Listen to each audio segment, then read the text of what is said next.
Part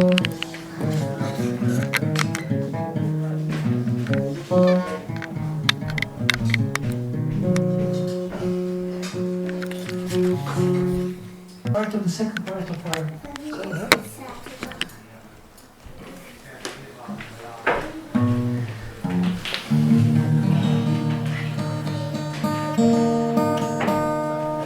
so it's finished.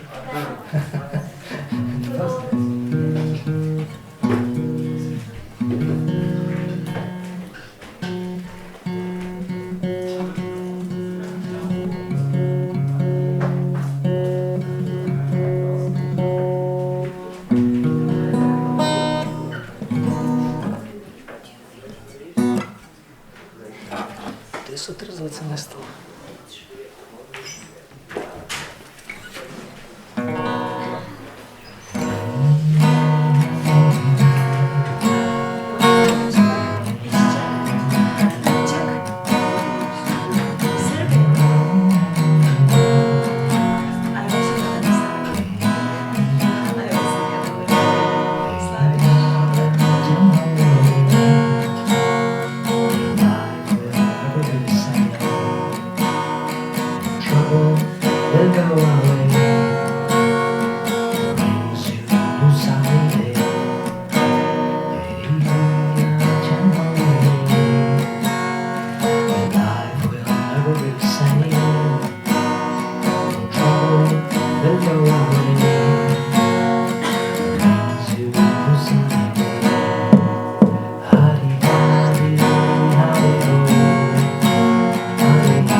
Krishna, Hare Hare, Hare Rama, Hare Rama, Rama Rama, Hare Hare, Hare Hare, Hare Rama, Hare Hare, Hare Hare, Hare Rama, Hare Hare, Hare Hare,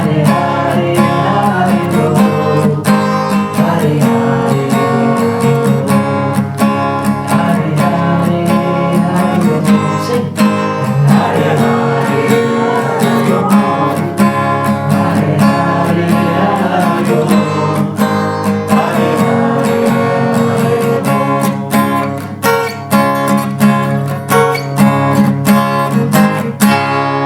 Rama. Hare Krishna. It's very strong applause.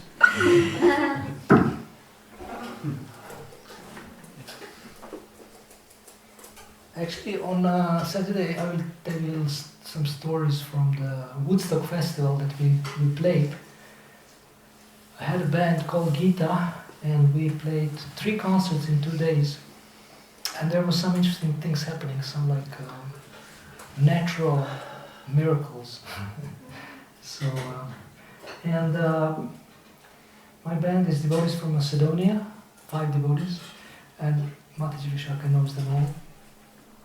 They're excellent musicians, and one of them is 10 years old, one of them is 16 years old. 60. 16. 16. Yeah. So and they're all like either in the music school or a teacher of music or something like that, or like a rock star or a punk star. Will be here on this Saturday, coming Saturday? No, you can see on my blog the recording. They will not come here. They're not here. But we played last summer in Berlin and at Woodstock, Polish Woodstock. But this coming Saturday you have a concert here? Yeah, but that's only me. Okay. I'll be playing songs that we play there, and yeah, I mean, somebody wants to join me, I think, with instruments, but my original band is not here. They're in Macedonia. Actually, 2 are in Zurich, Switzerland.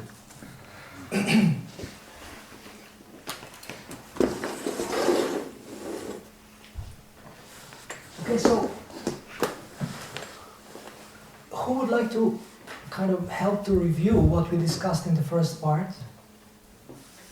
What you remember that we spoke about in the first part? It's to keep positive and to keep positive language. And the issue was that Bhagavad Gita was saying that those who use negative language are demons. Demons? Demons, yeah. Harsh.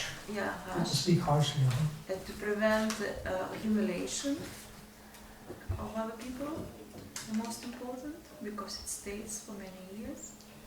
Humiliation, or you mean like insult? Offense. Insult, Offense. offense. Yeah. Yeah, people who are hurt by words, they actually remember it for a long time. And it's also difficult. You put them in a situation where they're, tested to forgive. They have to forgive. Put them in a very difficult situation by using harsh words. And of course the Bible says that do unto others as you would have them do unto you. So if we don't want people to talk to us in a certain way, then we shouldn't talk to them in a similar way. I think you made one point, I think that's very important, that to be positive in your speech, first you should think positive. Yeah. That's one point you made. And you asked around to like, is there some kind of negative thing you can mention? And I mentioned that. I also have a question, maybe because maybe you can also give a good solution, how to do it, because I still don't really. You gave a very good point, I think. About? How to turn a situation, how you can actually, because you can somehow say, okay, I'm not going to have this negative thought, I'm going to think about something positive, but that's not always. Like, That's the key word. Isn't really positive. This is practical.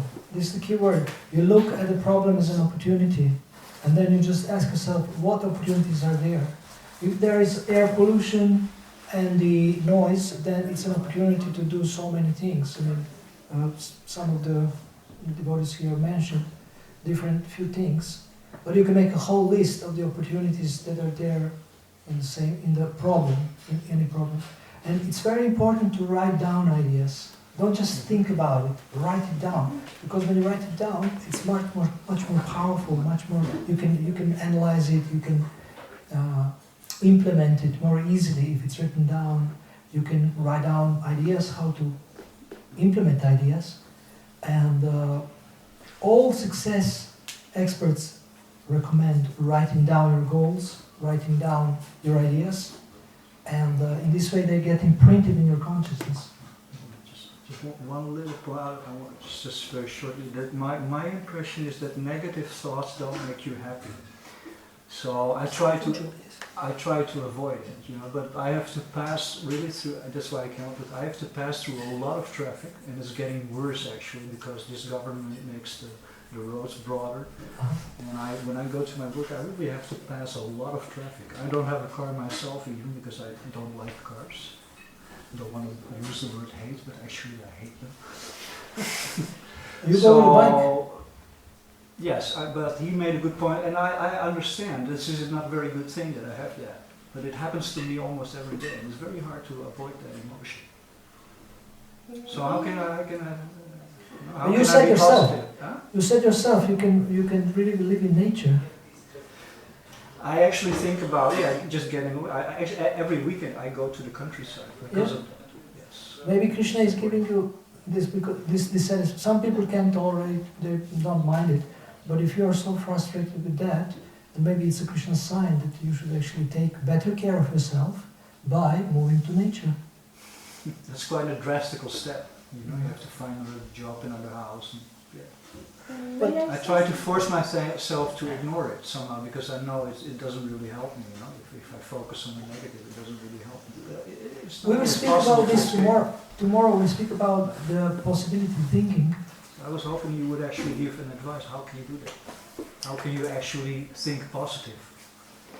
It's not all about thinking positively, it's about also taking positive action based on the frustration. Mm-hmm. Use the frustration as an impetus to take positive action. What is meaning impetus? Impetus. Initiative. No, initiative. Impetus in Dutch. Like eagerness. Impetus in Dutch. Can you put it in a context again? Impetus. Impetus is eagerness. Your eagerness to Enthusiasm. act. Impulse? Impulse and heart? There is no Intention. Dutch word. Is there a Dutch word for impetus? Yeah, I'm sure. Can you use it in a context? Just make a sentence with that again. I You need impetus. You mean inputs? No, Impetus. impetus is when somebody inspires you to do something. Like you say, creative impetus. Inspiration. Motivation. Motivation, inspiration. Yeah. Motivation. Yeah. Inspiratie, motivatie. Yeah. That's such. Like induce is also the word induce. When you induce somebody to do something, inspire somebody to do something. Aanzet.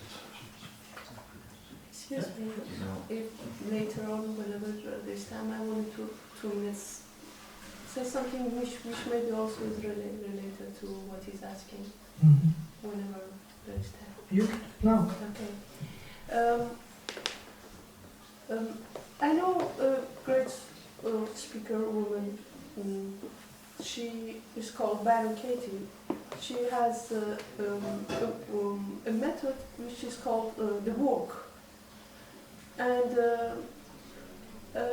many things we take as a fact that actually are not facts, are in our reality, but it does not say that they are facts. I think it's very important to put the question, especially we normally don't have a problem with positive feelings or thoughts. But when it's a question of negativity, negative feelings, forces, or happenings, then we take some things as facts. What she is suggesting is to ask one very important question, and that is whether that's true. When we take something as a fact, whether that's true. Is that true? For instance, you are repeating, you are accepting like as something as a how do you call it? Predestined. I don't know, there is a word for it. Presumption, yes, presumption, that the traffic is hurting me, and the traffic is bad, yeah? If the traffic on itself was something exactly like you describe it as an example, was that bad, then the influence of that as an external factor was exactly the same for everybody. When it's not the same for everybody, that means how you put it and how you use that in your world, in your own internal world, is different. Then you can put the question, is it true? If it's true, then why is true this way for me and for someone else less, or for someone else even more? That brings some doubt in the situation that you have seen it as a fact. Like, it is fact, this is traffic and it is hurting me. So that we can do for many other things. And sometimes the reverse things happen. Then I see myself as a factor, so through which a certain reality has been created for me and not for someone else, or in different degrees. It's very strong. It's interesting. You reinforce it by accepting it as a fact. You reinforce it for yourself. Exactly, and it can be different. And this way, there are many realities in which we live, and we think we all live in the same exact reality. But it is really, there is a common thing. I'm not denying that, but really, our behavior towards what we call external is really making also our inner world. That's a good point. I think you can run later. You can do it in 4 questions by this lady, and exactly with his thing that he brought out about the traffic, and then see what comes out of it. You know the 4 questions. Because it's really true what she says, because my reality about traffic in Amsterdam, it's amazingly good. You can cycle, and in many countries you don't have it. So, and then you, then also the same feeling with biking for biking. Yeah, it's like, whoa, it's wonderful. Today I'm on bicycle. Wonderful day. I can behave. That's why, You don't pass the same road as I do, obviously. Yeah, you see, that's then your reality. it's your reality. It's a question of perception. How do you perceive things? Some I'm people going to think about roses and nice violin music the next time when I hear it and I smell. But that's the key, because I wanted to say something about that.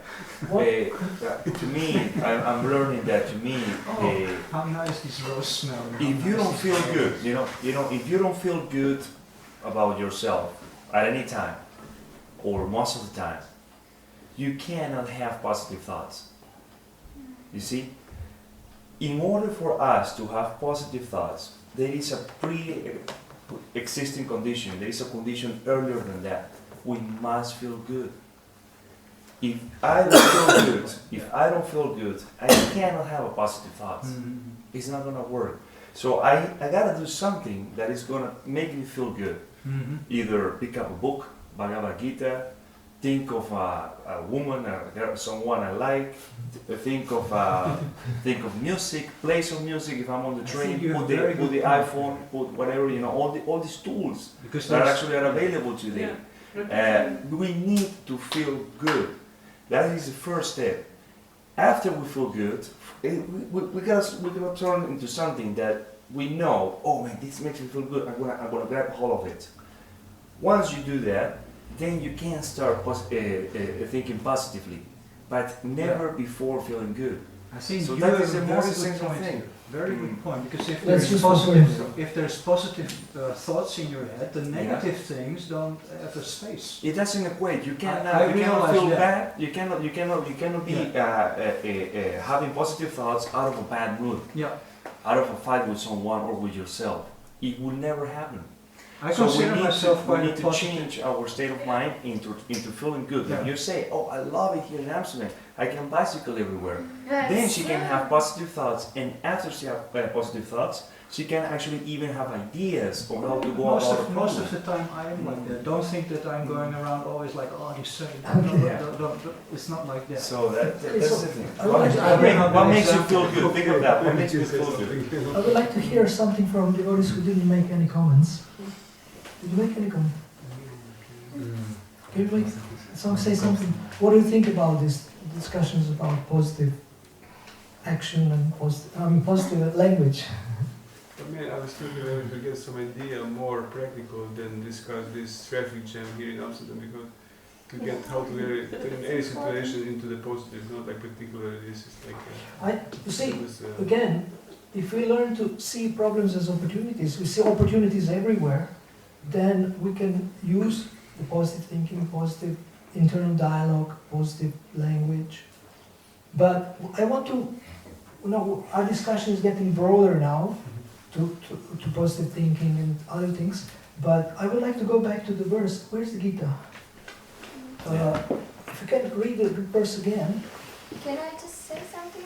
Yes. Because today I was doing the same thing. It was 5:15, nothing.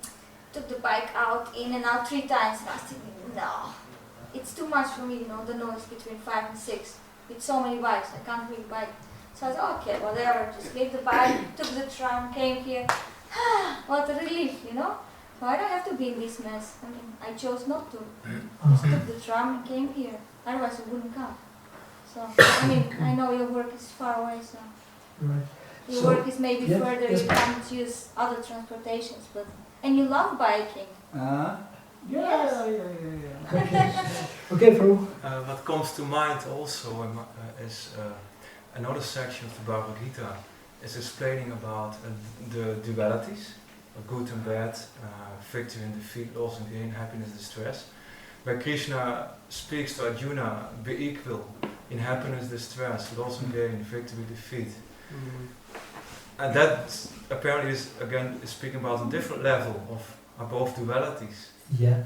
And this just came to my mind.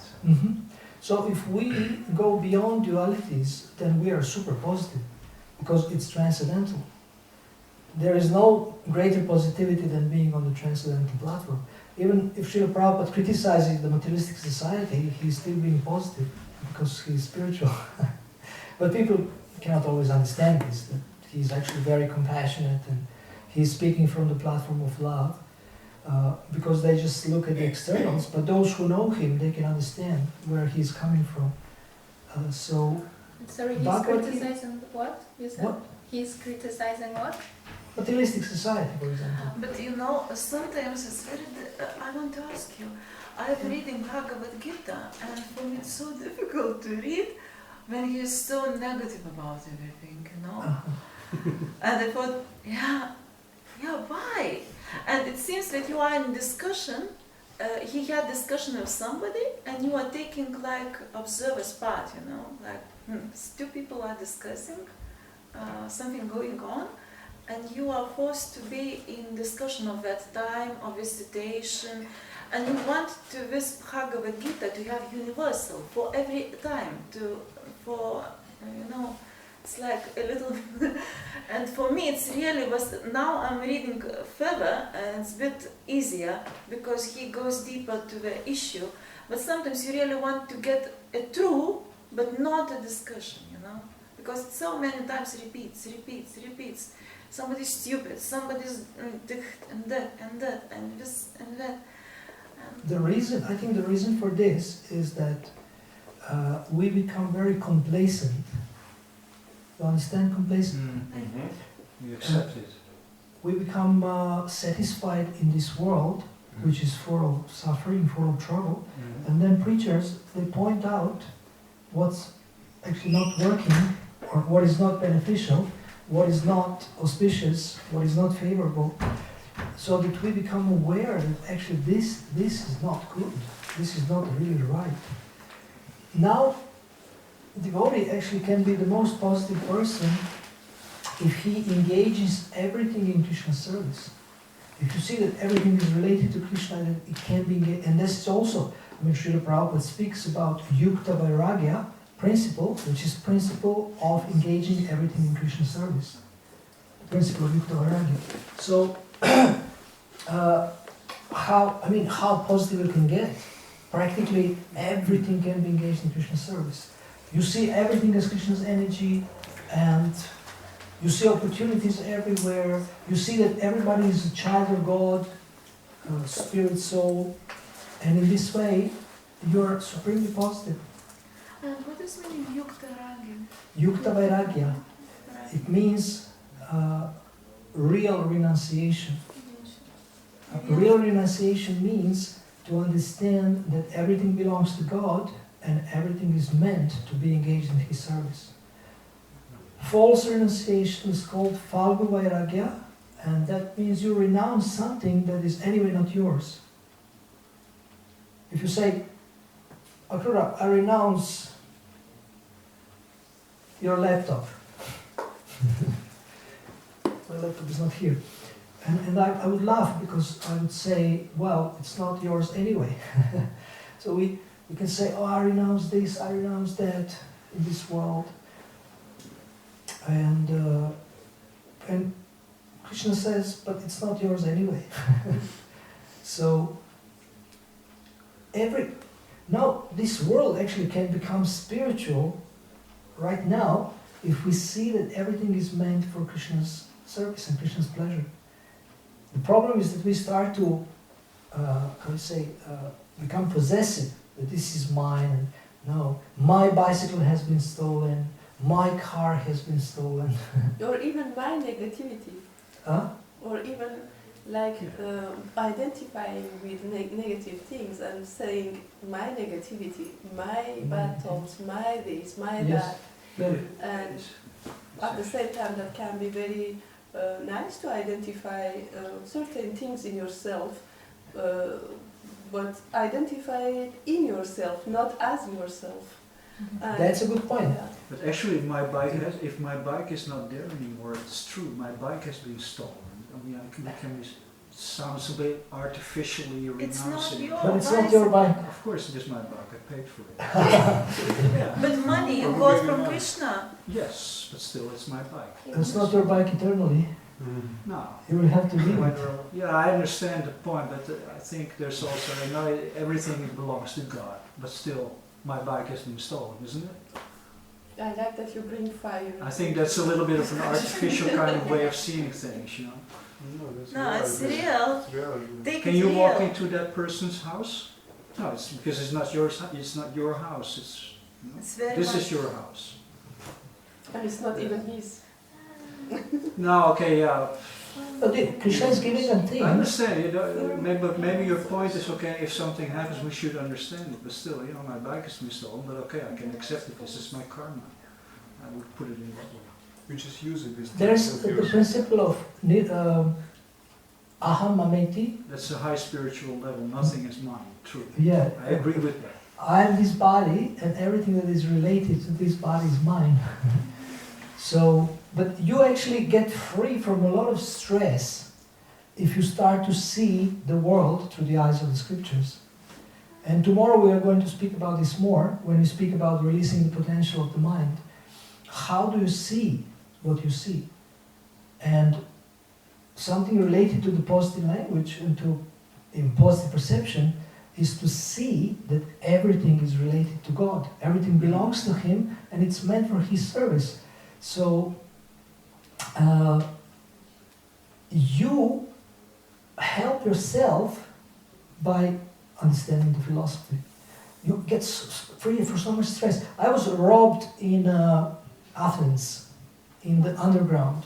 It was a very nice... I will teach you how to steal now. The way they robbed me is I had a zipped... My purse was zipped.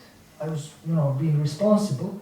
I zipped it, and then we entered, and I was talking to somebody, and we entered, and there was a crowd of people in the underground. So people started to squeeze me. So when you press somebody, they cannot register other touches very much, especially if it's very expert. So I didn't register that they opened my pocket and took it out, took the purse out. I didn't register that. I was just feeling somebody's pressurizing my, upper back and my shoulders from the sides. And I was looking at the person in front of me, avoiding to jump on them or whatever. And then they took quite a lot of cash. I had cash, and then I was thinking, Krishna gave me this Lakshmi, people gave me, and Krishna inspired people to give me donations, and now it's gone. So, what is the lesson? This money anyway wasn't mine, but I was given a custody of it, to take care of it and to use it properly. And then, what I heard that Krishna told me from within is that if you have cash, if you have money, don't keep it for long, but give it in charity to people who need it.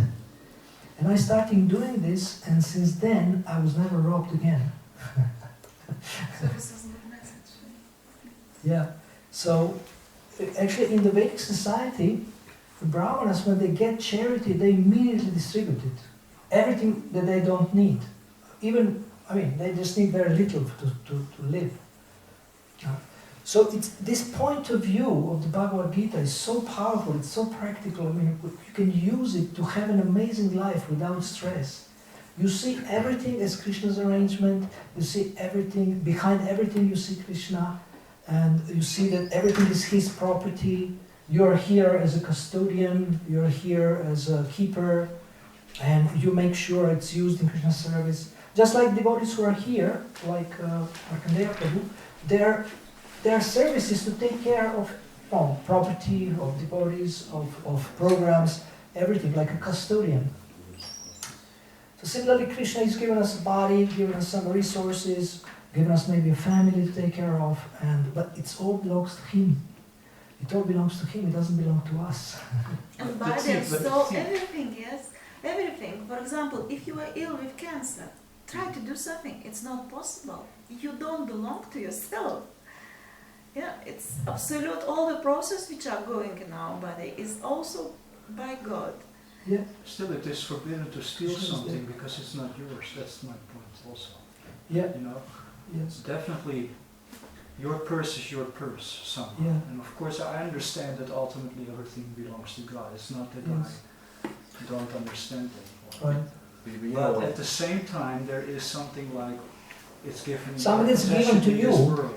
Yeah, you're responsible for it. This is my house, this is my key. Of course, on a philosophical level, you can discuss that when it's mine. But at the same time, another person should not steal it because it's not given to his custody. But he will Otherwise, we wouldn't have a law. What is? He will pay karma for that. It's no problem. Sure, but that's because it was not his. Yeah, but maybe you're There is actually an idea of this was given to me. This is my bike, and it's not your bike. That's why you you stole shouldn't before take from it. someone, then somebody stole for you. Okay. Well, I didn't steal actually. Okay, so let us look at the verse now again. We go back and we will finish with the verse again. Austerity of speech consists in speaking words that are truthful, pleasing, beneficial, and not agitating to others, and also in regularly reciting Vedic literature. So these are wonderful practical pointers for actually using positive language. Truthful, speak the truth.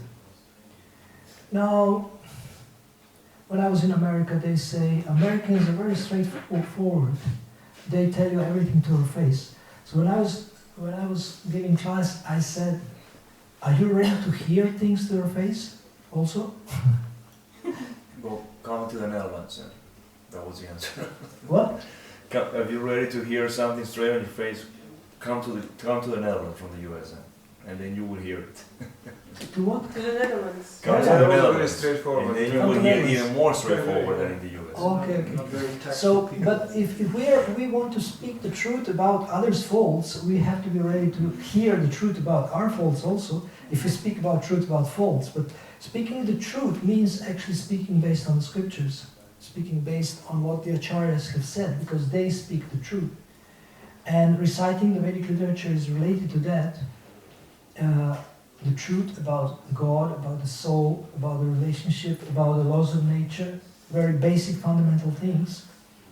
Then speaking words that are beneficial. So when we want to say something, we should ask ourselves, is this beneficial? Is this beneficial for me? Is this beneficial for others? Then pleasing. Pleasing, you speak pleasing words. So what is pleasing? Pleasing is something that is supportive, encouraging, when you speak from the place of love. And as you said, if you are satisfied in yourself, you know, you are happy, you feel good, then it's easier to speak like this. It's easier to speak pleasing words because you are already pleased within by your own spiritual realization. Or by grace. By what? By grace. Yeah, by God's grace, you actually get this happiness, and then you can share it with others through your words. Then pleasing, not agitating to others. So, as I said, like one of my greatest fears is to not hurt other people. Now, in a philosophical discussion, when you speak, when you teach, when you preach, then actually it's good to agitate a little bit. Otherwise, people just, they don't move, they are not inspired or induced to think differently, they are not challenged. So sometimes, but it is said that the teacher should not speak to agitate those who are not his disciples. So when we speak in public, we speak in a certain way, but when we speak with devotees who are serious disciples like that, then we can speak more about what's happening and what should be happening. So we avoid hurting other people. We think before we say something. It's easier to be harsh. It's easy to insult people, to see their faults, to point out. You know, so many people do this. But we were careful. I just have like through the internet over a couple of days. You know, when you speak to someone who's very sensitive, you have to be very careful how you speak. But, I mean, sometimes these people can see your patience. And then they say, my goodness, I mean, how can you be so patient with me? And then you say, well, that's my service. So, but what happens when you are patient with people and continue giving positive input and calming them down, then they start to see things. They start to realize, what am I talking, what am I feeling, you know, what should I be doing, how can I progress, and you can guide them. Yesterday we spoke about questions, you can guide them through questions. So with your words, you can do so many things. And then the last thing, always reciting the Vedic literature. Actually, if you read aloud, or if you listen also to the lectures of Srila Prabhupada and other preachers, and if you read aloud the scriptures, Bhagavad Gita, and this content of the Gita actually enters your mind and makes your mind very philosophical, very strong, and you can repeat those things, you can realize those things, you can choose the things that you already like from the Gita and speak to others. Wonderful things, wonderful examples, metaphors, stories, points, and then whatever you like in the scriptures, I recommend share with others. Like we always share on the Facebook. I'm saying that the key to personal strategy is not shares, but share. Shares in the business. When you have a business, you do shares. But stock. But share means always giving. Always giving. And tomorrow we will speak about the giver's heart in the second part of the presentation. Growing giver's heart. And all these principles that I'm teaching, these 6 principles, are interrelated. They help each other. So questions help the positive language. Positive language helps the questions, and it's related to the creativity of the mind and releasing the potential. Then growing giver's heart becoming a trusted person or trusted authority, trusted friend, and starting a big change, revolution, spiritual revolution. So these are very powerful principles that help me personally in my own practice of Krishna consciousness and my own relationships with others. And if you take one of them or all of them, they can make a huge difference in your life. I would like to ask some other devotees who didn't comment to say something. Would you like to say something to comment? Well, I personally, I work a lot with Byron Katie's method also, and I find it a very good way to, because you do the 4 questions and then you do the turnarounds, and that's because it's usually a negative thing or something negative in your life, and then when you go to the turnarounds, then you have to force yourself to come up with 3 positive ways of turning around that statement, and then there's just so much opportunity there, and then you know, your whole mood just turns around because you start to see the negative thing as something positive. So Byron Katie is an expert in turning negatives into positives. Yeah. And to taking responsibility as well. Exactly. Actually. Yeah. Actually, as soon as you take responsibility, That's it's actually easier the to first be step. positive. Yeah. Yeah, that's very important. Yeah. Can somebody write here 100% responsibility? responsible of everything. Can you Yeah. Taking responsibility. Responsibility. So this is a very important point that as soon as you take responsibility, it's easier to be positive. So you already, how long have you been working with this? Byron Katie? Yeah, 2.5 years. with these 4 questions, Yeah, because I've looked at many different, you know, systems. systems, but I find this one so effective because you don't just look at something negative and then go like, oh, how can I make this positive? But first you go and you really start to look at how do you feel when you believe this negative thing? How do you feel? How do you react? So you really get into the whole thing. So you don't at the end feel like, oh, this was my negative statement and I just have to think positive and then everything will be okay. But then you kind of feel like you're not really listening to yourself, and you don't give yourself space to actually feel what you're feeling and experience what you're experiencing. But by first getting into the negative thought and really experiencing and writing down all your feelings and stuff, you give yourself space. And then to turn it around into something positive, and then I feel it really opens up things. And what are the 4 questions, kind of thing? One is it true? So you have some, you know, something like, oh, he hates me. You know, you fight someone, he hates me. The first question is it true? And then you think, yes. And then the second question is, can you be absolutely sure that it is true? She also made that point. Is it a Wait, Yeah. just let Wait, me wait, He's wait, talking wait. about the Yeah. same. Excuse me. I'm not Let- interrupting, I'm just making let her points. speak, let her speak. It's okay. Question number 2 is, can you be 100% sure that it is true? So you have to think, if your statement is he hates me, can you be absolutely sure that he hates you? And then, you know, you have to go inside and you have to really feel, what is my answer? And oftentimes you'll find, no, I cannot be 100% sure. So then the third question is, how do you react when you believe that thought? So if I believe that he hates me, how do I react? How do I feel? How do I treat him? How do I treat myself when I believe he hates me? So you really get into this thing, if I believe this, what's still happening inside me? Number 4 is, who would you be without this thought? So you're with this person, you're fighting or whatever you're doing. If you couldn't think at all the thought, he hates me, who would you be? And then, if you cannot think that thought that he hates me, you feel such relief. You will be less angry, you will be less upset, you will not treat him extra mean. You know, there will be a lot of, your anxiety and your stress goes down if you cannot think that thought. Because the point is, if you've answered by question 1 or 2, no, I cannot be 100% sure that this is true, then you're believing something, right? Number 3 is, how do you react when you believe this thought? So you get this big reaction and anger and upset, and you treat him badly, you treat yourself badly. But you've just answered that you cannot be 100% sure that what you thought, that negative statement, that it's true.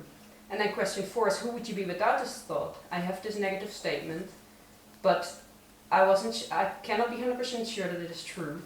So it may as well not be true. So if it's not true, then how would I react?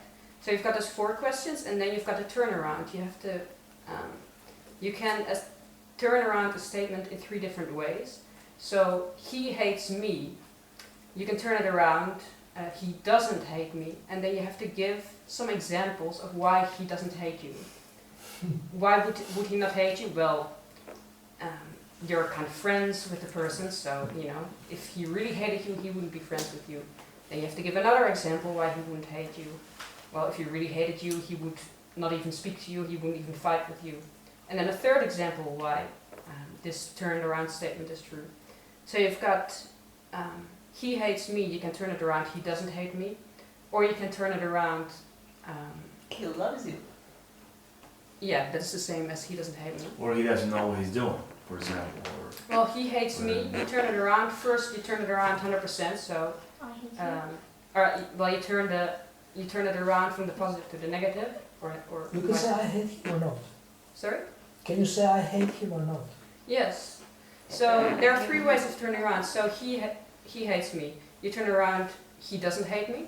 Or you can turn it around, I hate him. Or you can turn it around, I hate me. Oh. So there are 3 different.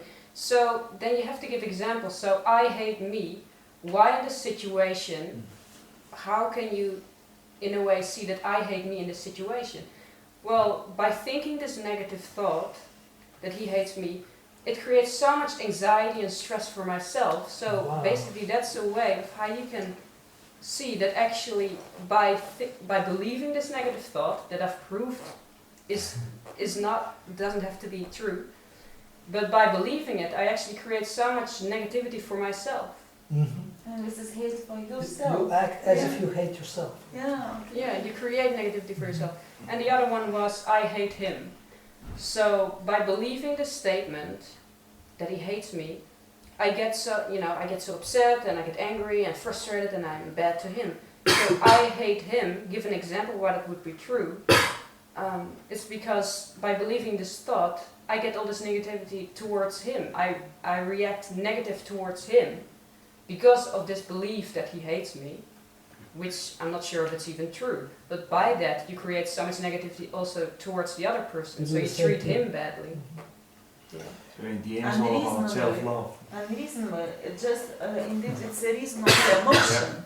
It's come to that. It's absolute nothing. It's like air. It's a reason to treat somebody So in reality bad. Yeah. So the point is that you've got this statement, you have a fight with someone, he hates me, and then when you work through those 4 questions and the 3 turnarounds, you really analyze this statement completely in all your feelings and you know how the relationship is, and then it opens up so much, yeah, for your feelings and everything, and you can really start to see things differently.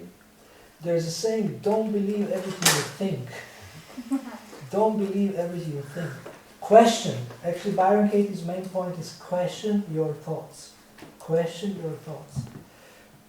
We just think, but we don't question our thoughts. Is this true? Are you absolutely sure it's true? You know. Yeah. What about if the opposite is true? There was a philosopher who said, doubt everything. Well, that's, you can doubt, you know, like absolute truth. But maybe also that. Would you like to say something? Okay, so today you were talking about that problem we can see as an opportunity, yes? So we can also take it in levels, that opportunity is the last level. First problem, we can make it like just a situation, and a situation. Then as a challenge, and then it can be unexpected opportunity, and that's actually from Brian Tracy. If you Okay, nice. Challenge. So, seeing problem as a challenge, you say it's in between the problem and the opportunity. So this is between situation, plain situation, just a situation, no negative, no positive. That's problem, Very situation, then a challenge, or even better, oh, this is unexpected opportunity. This is a methodical, I think the method, how you put it, Oscar. first, Oscar put it, first turn your your feelings around about it. And so this is like a baby step towards Very first turning your feelings around, and then, yeah, confront. So again, the same, whether it's Okay. true. Yeah. Let's hear you. Would you make a comment? I'm asking anybody who didn't make any comments. I was just listening to it, Uh-huh. and not everything because Say something nice. Be positive. Very. I can say something for him. Okay. You sacrifice for him. Yeah, so also we talked yesterday about being grateful for everything, and today about negative and positive. Also, an exercise is when you have something negative to think or write down the situation, and then write down or think, what am I grateful for in that negative situation? Oh, And that's the cool. more things you find, it starts to change it naturally. It's like tearing apart the problem. You know, it's the whole thing is about you stir it down. How drastically, how dissect brutal, it. the brutality of the situation. We just stir it apart by start questioning it. It just dissolves. You know, Dissect. it's like throwing paper in the water. It's a mental That's construct. kind of like the effect of it. And then we realize that everything is just perception. What is your name? Katie. You wrote me an email. Yeah. There is You got actually a verse Yeah, in the thank you. Gita. It's just Would you that. like to make a comment? Um, We spoke about positive language, verse from the Gita, about speaking words that are pleasing, beneficial, truthful. So what is your experience with positive language? I mean, you're a very positive person, you speak positively. You even get applause now. So how do you manage to be always positive? but I am not. Try. Mind to lie, no. Amsterdam showed me a very negative side in me, and it is. I'm now in the point of seeing it as a challenge. I think. No, A challenge. sometimes I still have to come to the situation. So I think this is very, very important what we are doing here. Look, one thing you can do when you feel you are starting being negative, please get up. Please get up.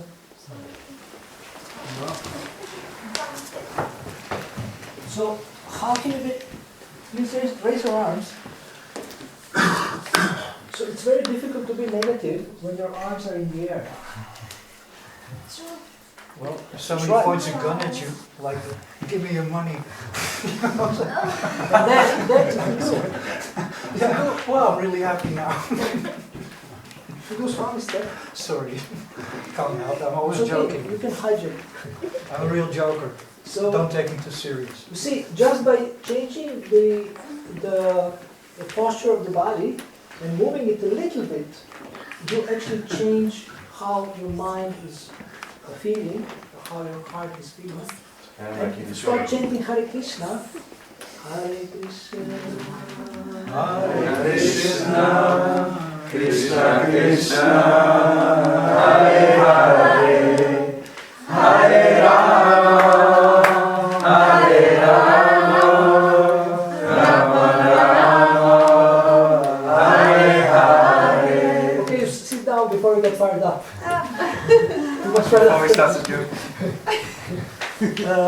So now this chanting Hare Krishna is not just to distract you from negative, but actually it's supremely positive.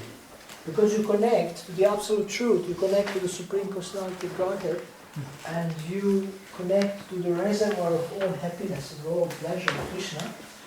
And in this way it's easier. When you are connected to Krishna, you can be super positive about everything. Your actually spiritual energy is super positive. You can really feel that I'm so happy, I'm so fired up. And then you can, how you say, Contagious. infect others or become contagious. And then your mood of supreme positivity and spirituality gets actually spill over to others, and then people can, your presence can actually create a very nice atmosphere wherever you go. And also you can become very good at helping people who are down, who are depressed, who are in a bad shape, to see the hope, to see the bright side, and to see the sunshine, and to actually feel that there is mercy of God. There is, Krishna is present, He always wants to help us, He always wants to encourage us.